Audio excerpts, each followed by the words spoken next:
Hello, today we have a treat for you. If you're thinking of retiring or living in Portugal, I'm meeting with Diana Andrade. She's an immigration lawyer out of Portugal, works with Lexity Law Boutique or Lexity.com, and we're going to discuss the visa requirements for retirees and digital nomads. So we're going to cover everything that you need to know in regards to moving, living, or retiring in Portugal. If you find this content helpful, please remember to subscribe. It doesn't cost you anything and it helps us immensely.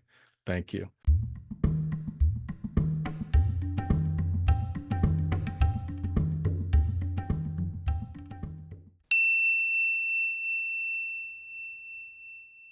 Okay, so today we're heading over to Portugal with my new friend Diana Andrade. Andrade and Diana is an immigration lawyer with Lexity Law Boutique. They're at lexity.com. They can be found. We're going to put the link here. Diana, thanks so much for taking time out of your day to be a part of this podcast. Thank you, Ray. It is a pleasure, a great pleasure to be here and, well, to have this very nice and smooth conversation Yeah. about this Well, this thing that I really appreciate that. yeah, I know you're busy, so I really appreciate you guys over at Lexity. You are fantastic, and we love you guys. So thank you so much for doing this.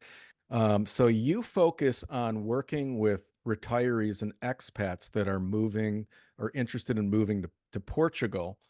And you cover visa requirements and a variety of other offerings. But today we're going to focus on visa requirements for retirees and as well as digital nomads or just expats that want to live in Portugal. So tell us a little bit about you, where you live in Portugal, and tell us a little bit about Lexity, and then we'll jump into it. Okay, so yes, I'm living in the best city of the country, Porto. Not the best city, I'm kidding, but I think the most fancy and trendy city probably at this moment, I believe. But of course, we have another beautiful places where you can visit and stay and spend your life in Portugal. But I'm from Porto. I'm working in Porto at Lexity in Porto. We have offices in Lisbon as well, so we can cover all the country. At Lexity, we provide a 360-degree for our clients. So that means that we want to assist our clients with the relocation to Portugal from the beginning. For example, with the immigration process, it's always the first step. Then with the purchase of a house or to find a place to live with our contacts. Then if you want to set up a company and do your own business in Portugal, we can also help you and assist you in this field with your taxations. I know that it's a very common and important theme for our clients. So we make sure that we can cover this field as well. And our aim is, in fact, to provide this kind of 360 degrees assistance so the client can feel supported during this new change, new life that they would like to have. Yeah, that's Yeah. okay. So that's great. So it sounds like you guys cover pretty much everything that anybody immigrating to Portugal would need, from the beginning phase to eventually finding places to live, to taxes and what have you. You pretty much cover it all. Yes, we try to do that. And of course, we have some fields that we cannot cover by ourselves, like to find a place to live, of course, because we are lawyers. but we can provide some contacts in the cities that we work, in order to give the client some, because it's about the connection, so the client needs to know that we are here, not only as a lawyer. It's important to be a lawyer, of course, because we know what we are doing, but also as a person that they know in Portugal. And this is the difference, because at Lexity, we want that the client feels at home. Yeah. It's a kind of difficult to understand if you are talking about lawyers and law firms and everything, but in fact, it is the way that we used to work. And it's important to know that here, each client has its own process, and we will deal with this process as the client needs and wants, and we will be there for them. Yeah. And I think it's the most important. Regarding to the visas. So Yes. You want first to, thing, yeah, you want to start with, what you want to start with the retirees yes, could and the be with retirement visa? the yes. Okay, great. The visa will be the door for the expat Hmm. to apply for the residency in Portugal. So Hmm. it's not at the end of the process, you will not have a visa, you will have a residency, okay, a residence permit. So the visa will allow the person, the applicant, to apply in Portugal for the residency, okay. Hmm. This is just introductory. Then regarding to the D7 visa, it's the common visa for the ones that would like to spend the retirement period in our country. Okay, so it's the most common type of income, let's say, that they use have for this kind of visa. But it's not only, and it's important to mention that Hmm. if you are a holder of passive income, such as rents, dividends, interests, I don't remember now more, but pensions for the retired, you can apply for the D7. Okay, The so D7. Okay. not only for the retired people, it's for the holder of the passive income. Okay. To show a passive income, um, it's called the D7. Yes, And D7 visa. and that would be considered the retirement visa as well. Yes, Okay. correct. Okay. Yes. Inside of the D7, you have the possibilities. So one of the possibilities will be for the retired people. The other possibilities could be for the holder of the other kind of passive income. Sure. Okay. Okay. For people that don't have a pension, but maybe have three rentals For example, in Canada or the United States, and they receive rent from those rentals, that would be considered a passive income. absolutely, Okay. absolutely. Or dividends. Imagine that the holder has a company and generated dividends. Dividends. So Yeah. with this kind of income, the person can apply for a D7. Okay. So what other requirements are do you have to go through to obtain the D7? The most important is the financial requirement. Okay. Will be, well, we usually, this is the first question that we usually do. If the person fulfill the financial requirement. Because with that, then the others, I believe that they are easier to cover. So with this, a part of being passive income, Mm-hmm. the amount will be per month, should be regular. Okay, so uh, should be could be not every month but periodically, Mm-hmm. and at minimum of 820 euros per month. This 820 euros per month is the minimum wage salary in Portugal. Okay. And that means every year this amount will change. It'll go Will, up a little bit. Yeah. yes, will increase a little bit. So per year, and this is the amount for the main applicant. Okay, so if the main applicant wants to come with the family, he can or she can, but then we have percentages for the family.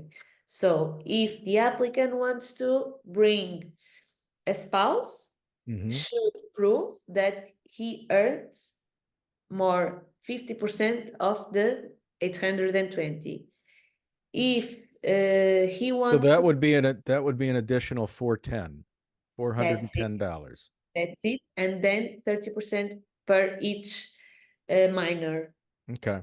So it's Yeah. it's it's it's approximately $1,230 or 1,230 euros that you need to show monthly if a retired couple wants to move to Portugal A couple without kids. without kids. So you're looking at about 1,230 euros per month, which is quite reasonable when you compare it to neighboring countries.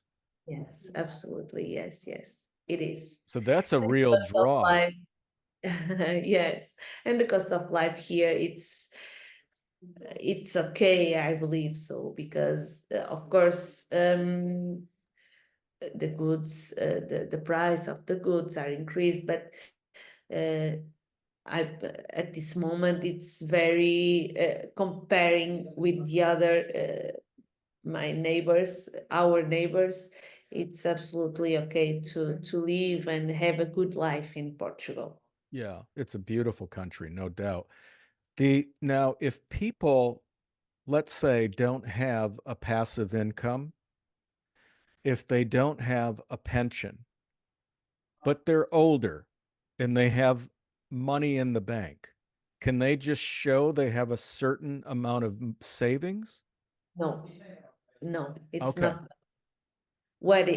and this is the other requirement. So a part of this financial requirement, it's one of the financial requirements. The other one will be to open a Portuguese bank account and deposit in this Portuguese bank account a minimum amount of 12 times the minimum wage salary in Portugal. Okay, so for the main applicant will be 820 multiply per 12 will be 9,840 euros. Okay. And the same applies for the family members. So for the main applicant, it's 9,840 that they have Yeah. to deposit into a bank in Portugal. Yes, correct. Would this, and then if the spouse comes, if it's a married couple, how much more would it be? And a half of this amount. So will Okay. be Okay. Gotcha. So it's a half. 4,000 uh I eight gotcha. for 4,420, I believe. Yeah. Yeah. Okay. All right. Great. So they gotta put close to 10,000. But yes, They have to put close to 10,000 in a bank, and they need to make 100. A single retiree needs to make 120 um, euro per month yes, per month. for their Yes. pension. So it's very, very reasonable compared to to many other countries. Yes, it is reasonable, and also this amount that they are depositing in the bank account, they can use it. Okay, it's Yeah. their money, it's their savings, whatever. It's important to mention that, because sometimes they think that you need to keep the money there. No, you can use this money. The most important is to show the authorities, look, I have the minimum requirement to live in Portugal during 1 year. And this is one of the requirements that we need to show at the day of the appointment, okay, in Yeah. Portugal, and also at the consulate for Okay. the. All right, great. Is there anything else that retirees need to know in Yes, regards to the D7? they need to have an accommodation in Portugal, and it's very important. It's a It's what is it? an accommodation, a place, Accommodation. yes, a place to live. So they need to look for a place to live in Portugal. What do you recommend they do to secure accommodation? What are people doing to do that? Well, they search by themselves, okay? They can ask for our help, and we introduce for some real agencies in Portugal, and they can deal directly with them. And I think it's the best way to do it, because we have a few good real agencies that they can work, and to have someone to help and assist with this, because they are not in Portugal. Sometimes they don't want, or they can't come initially, and they don't need, but in fact, this is a good way to solve and to fill the requirement. Okay, so they can reach out to you, and you and Lexity Yes, can yes, yes, provide yes. the Yes, resources during to. the process, we are always Right. in contact with the client. So the most important is we are always assisting. So first step will be NIF and bank account. Then we will keep in touch with the client, and we will do the accompaniment very closely with the client, to make sure that at the day of their appointment, they have all the documents and all the requirements fulfilled for the visa. Okay. All right, great. Great information. Diana, let's jump into for the digital nomads, or just, people considering moving to Portugal that aren't retired. Um, what are the requirements with that particular visa? So the digital nomad, it applies only for the ones that they have active income. Okay. Okay, active income. So that comes from the salary.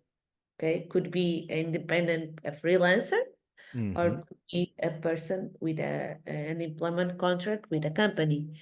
The most important is the financial requirement, and the fact that the minimum amount will be 4 times the minimum wage salary in Portugal per Hmm. month, Okay. which is 3,280 euros. Okay. So 3280 euros Yes, is a requirement per month yes, to make for digital nomads. correct. So it is. So it's a big difference between D7 and the digital nomad, but well, the government did this visa as it is. Of course, it's important to mention that we need to submit, we need to prove not only the salary, but also a proof that the person can work remotely. So imagine that you have a contract employment with a company in your country, in your contract, or with a declaration. We Mhm. need to have the clear information that this person can work remotely, is able to work remotely. Okay. That would come from their employer, right? You'd get a Yes. letter that would, Yes. okay. Imagine that it is a freelancer. So we don't have the person cannot, well, could not have the this declaration because he or she works alone and with some eventually with some service agreement with some entities or some companies or some clients. So if and sometimes they don't have anything, so the invoice proving the salary, the income, or for example the tax return saying that he's a freelancer, it's enough because a freelancer we it's supposed to have the freedom to choose where they can work, of course. So Mhm. it's we need to analyze case by case. So it's very important. With the digital nomad, it's a visa that we have 1 year or 1 year and 4 months already, or no, 5, because it was in October Mhm. 2021, 2022, sorry. Mhm. So it's very recent, and sometimes the authorities they made some mistakes and confusions, but of course we are very used to work with that, so we know very well how it works with them and how we can help and assist and make sure that they fulfill the applicants fulfill the requirements. The rest of the requirements and what you need to prove is the same as D7, Okay. exactly the same.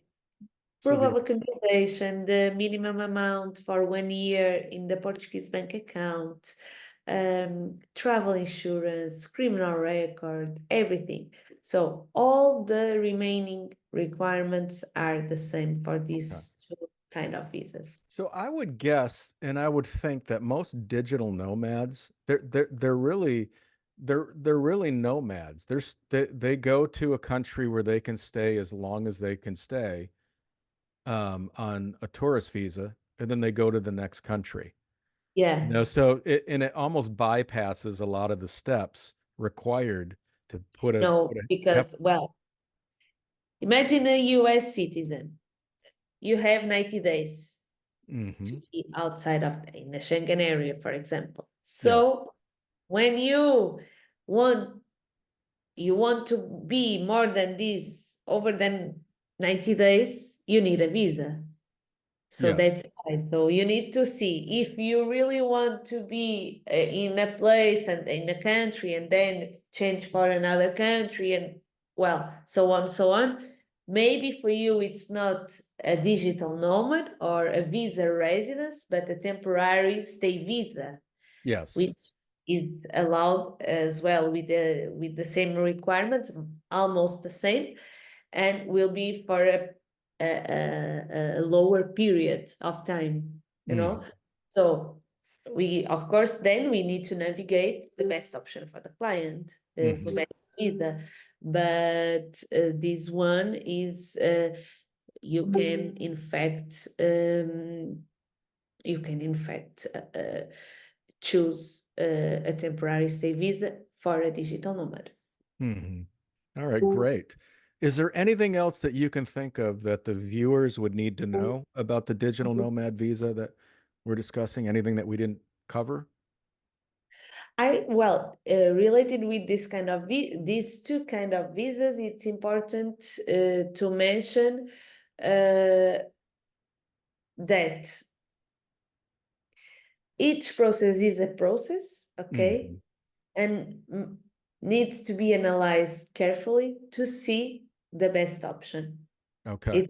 It's one thing is what I'm trying to pass to our listeners, but the other thing is in a real life, the real situation about a person. So we think that it's very important first to analyze, and then we can decide the best way to do it.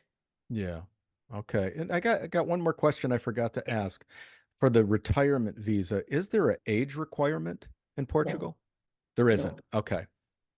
All right, at all. great. All right. Well, Diana Andrade from Lexity Law Boutique. Thank you so much for sharing all of this information. It was a pleasure to be here and well to have this warmer conversation with you. And well, looking forward to meet you again. Yeah, we'll do it Going again. When we come, we always yes, have to renew information and there's yes, other changes and other things that come up in yeah. law. And so anything that we can, create for the viewers so that they know what they're getting into is hugely helpful. And it's true. I mean, Lexity is just I love you guys because I've met a few people already, and there is a warmth within your company, and it's not as stuffy as what you would think of as a legal company.